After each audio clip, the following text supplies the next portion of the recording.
Hello friends. तो चलिए दोस्तों, आज शुरू करने से पहले छोटी सी ज्ञान की जांच कर लेते हैं। तो ज़रा सोचिए और कमेंट में बताइए, आपके इलाके में कौन सी नदी बहती है। और दूसरा सवाल, भारत की कौन सी नदी है जिसे आप सबसे पहले पहचान जाते हैं। तीसरा, क्या आपको पता है कि नदियां हमेशा एक ही दिशा में बहती हैं या कभी-कभी रास्ता बदल देती हैं। हाँ, और एक दिलचस्प सवाल ये है कि क्या सभी नदियां पहाड़ों से ही निकलती हैं या कुछ कहीं और से भी शुरू होती हैं। तो इन सवालों को याद रखिए, क्योंकि आज का पूरा अध्याय इन्हें और साफ कर देगा।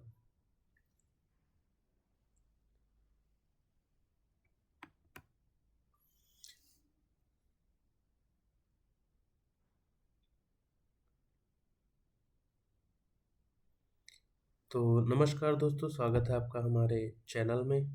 आज हम शुरू कर रहे हैं भूगोल के वो टॉपिक जो सिर्फ एक अध्याय नहीं, भारत की सभ्यता की धड़कन है।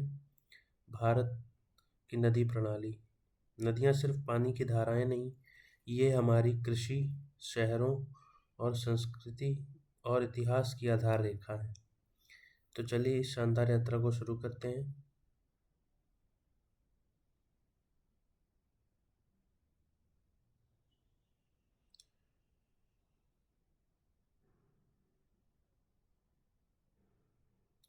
भारत की जो नदियाँ हैं वो दो बड़े परिवारों में बटी हुई हैं। एक है हिमालयी नदियाँ, जिनमें गंगा, यमुना, ब्रह्मपुत्र आते हैं। और एक दूसरी है प्रायद्वीपीय नदियाँ, जो नर्मदा, ताप्ती, गोदावरी, कृष्णा, जो कि आपको यहाँ पे लोअर साइड में आपको देखने को मिलती हैं। हिमालयी नदियाँ सिर्फ बर्फ और ग्लेशियर से प्रोसित होती हैं। हिमालयी जो नदियाँ हैं वो बर्फ और ग्लेशियर से प्रोसित होती हैं,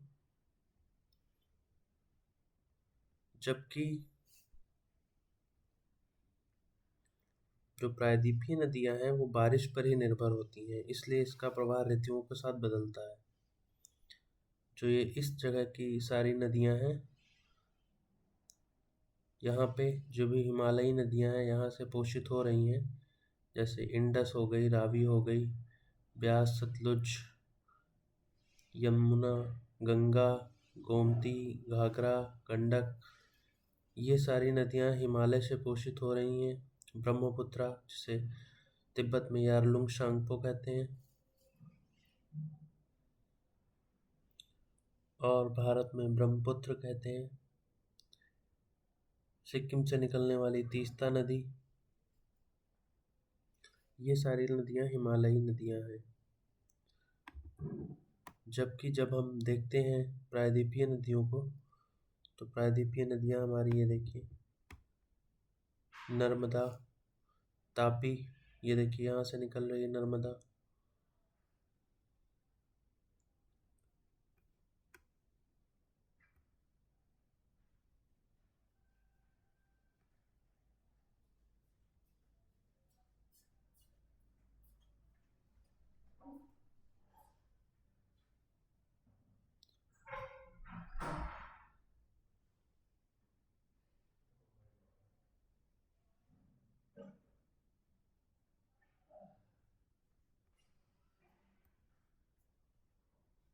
रुकिए, कुछ ज़्यादा ही बड़ा पेन सेलेक्ट हो गया।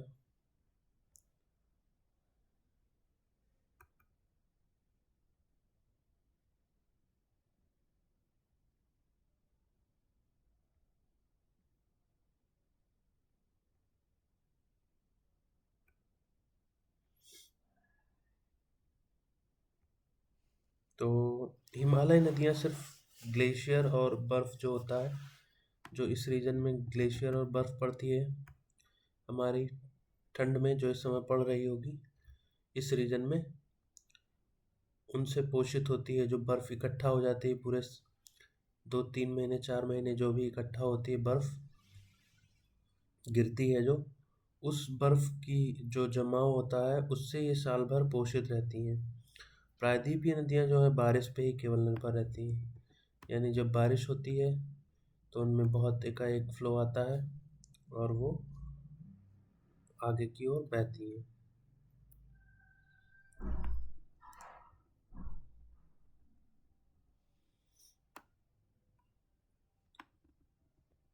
प्रायद्वीपीय नदियाँ प्रवाह ऋतुओं के साथ बदलता है, जबकि ये साल भर पानी देती है। हिमालयी नदियाँ जो हैं, तो इनमें दोनों में यही अंतर है। तो अब हम गंगा और ब्रह्मपुत्र प्रणाली को विस्तार से देखेंगे, जहाँ भारत की सबसे विशाल जल तंत्र शुरू होता है। गंगा नदी तंत्र ये है हमारा, ये है गंगा नदी तंत्र। जबकि ब्रह्मपुत्रा जो हमारी आती है, वो तिब्बत से जा कर के यहाँ से एकदम यू टर्न लेकर के फिर वो भारत में एंटर करती है, अरुणाचल से होते हुए। ये देख सकते हैं आप, यहाँ से एकदम से घूमती है, फिर वो अरुणाचल से होते हुए आसाम में प्रवेश करती है, और आसाम से बांग्लादेश में होते हुए बंगाल की खाड़ी में गिर जाती है।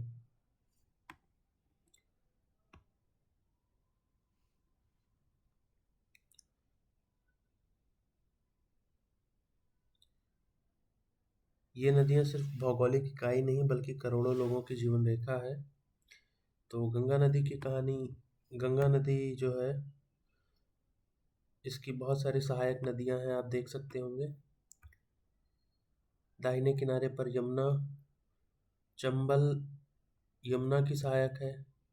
बेतवा, सोन नदी सीधे गंगा में सहायक है।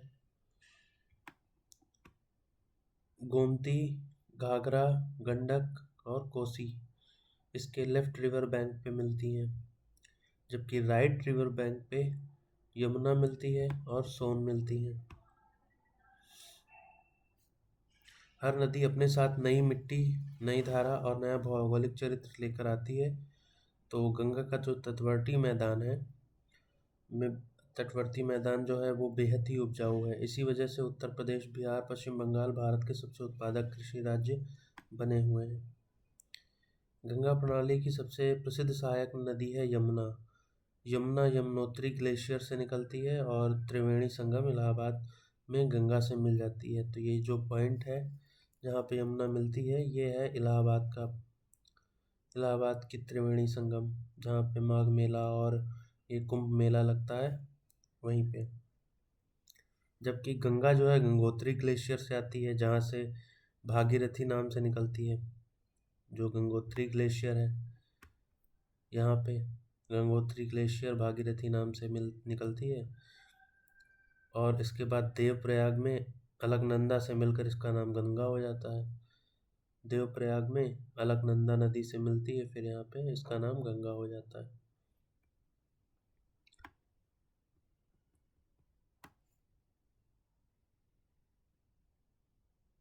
गंगा प्रणाली की सबसे प्रसिद्ध सहायक नदी यमुना है, जिसके बारे में मैंने बताया आपको। तो ये यहाँ उत्तर प्रदेश में यहाँ मिलती है, गंगा में और दिल्ली आगरा दोनों शहरों की पहचान में यमुना का अपना योगदान है। अब पूर्वोत्तर की तरफ चलते हैं। हमारी दूसरी महान नदी ब्रह्मपुत्र जो है वो चीन के मानसरोवर के पास से यारलुंग त्सांगपो कहा जाता है। लेकिन जब ये अरुणाचल में प्रवेश करती है तो इसका, यानी इस भाग में जब ये अरुणाचल में प्रवेश करती है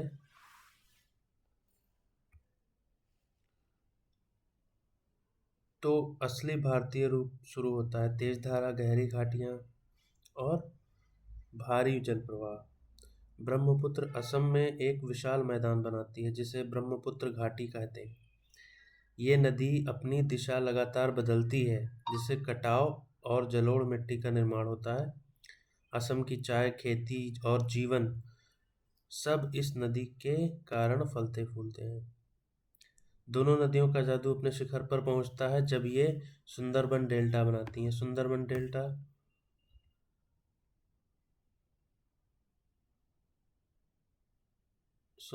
डेल्टा बहुत ही विस्तृत क्षेत्र है।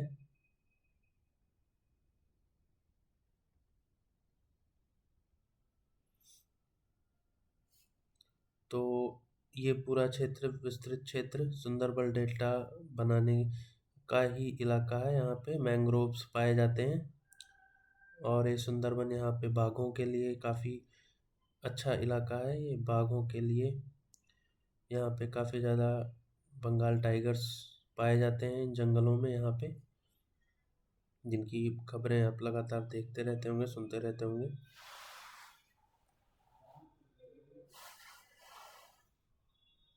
तो गंगा और ब्रह्मपुत्र प्रणाली भारत के कृषि, परिवहन, संस्कृति, बसावट सब पर गहरा प्रभाव डालती है। इन नदियों ने ऐतिहासिक शहरों को जन्म दिया, व्यापार को दिशा दी और करोड़ों लोगों को जीवन दिया। तो यह थी गंगा ब्रह्मपुत्र प्रणाली की कहानी। आगे के वीडियो में आपको प्रायद्वीपीय नदियों के बारे में समझाएंगे, नर्मदा, गोदावरी, कृष्णा, कावेरी, जो चट्टानों के बीच से ही अपनी अलग दुनिया बनाती हैं। वीडियो अच्छा लगा हो तो लाइक करें, कमेंट में लिखें और आपको गंगा प्रणाली का कौन सा हिस्सा सबसे रोचक लगता है इसके बारे में हमें बताएं। थैंक यू फॉर वॉचिंग और हमारे चैनल को सब्सक्राइब करना ना भूलें। साथ ही साथ बेल आइकन भी प्रेस करें। बाय बाय, मिलते हैं नेक्स्ट वीडियो में।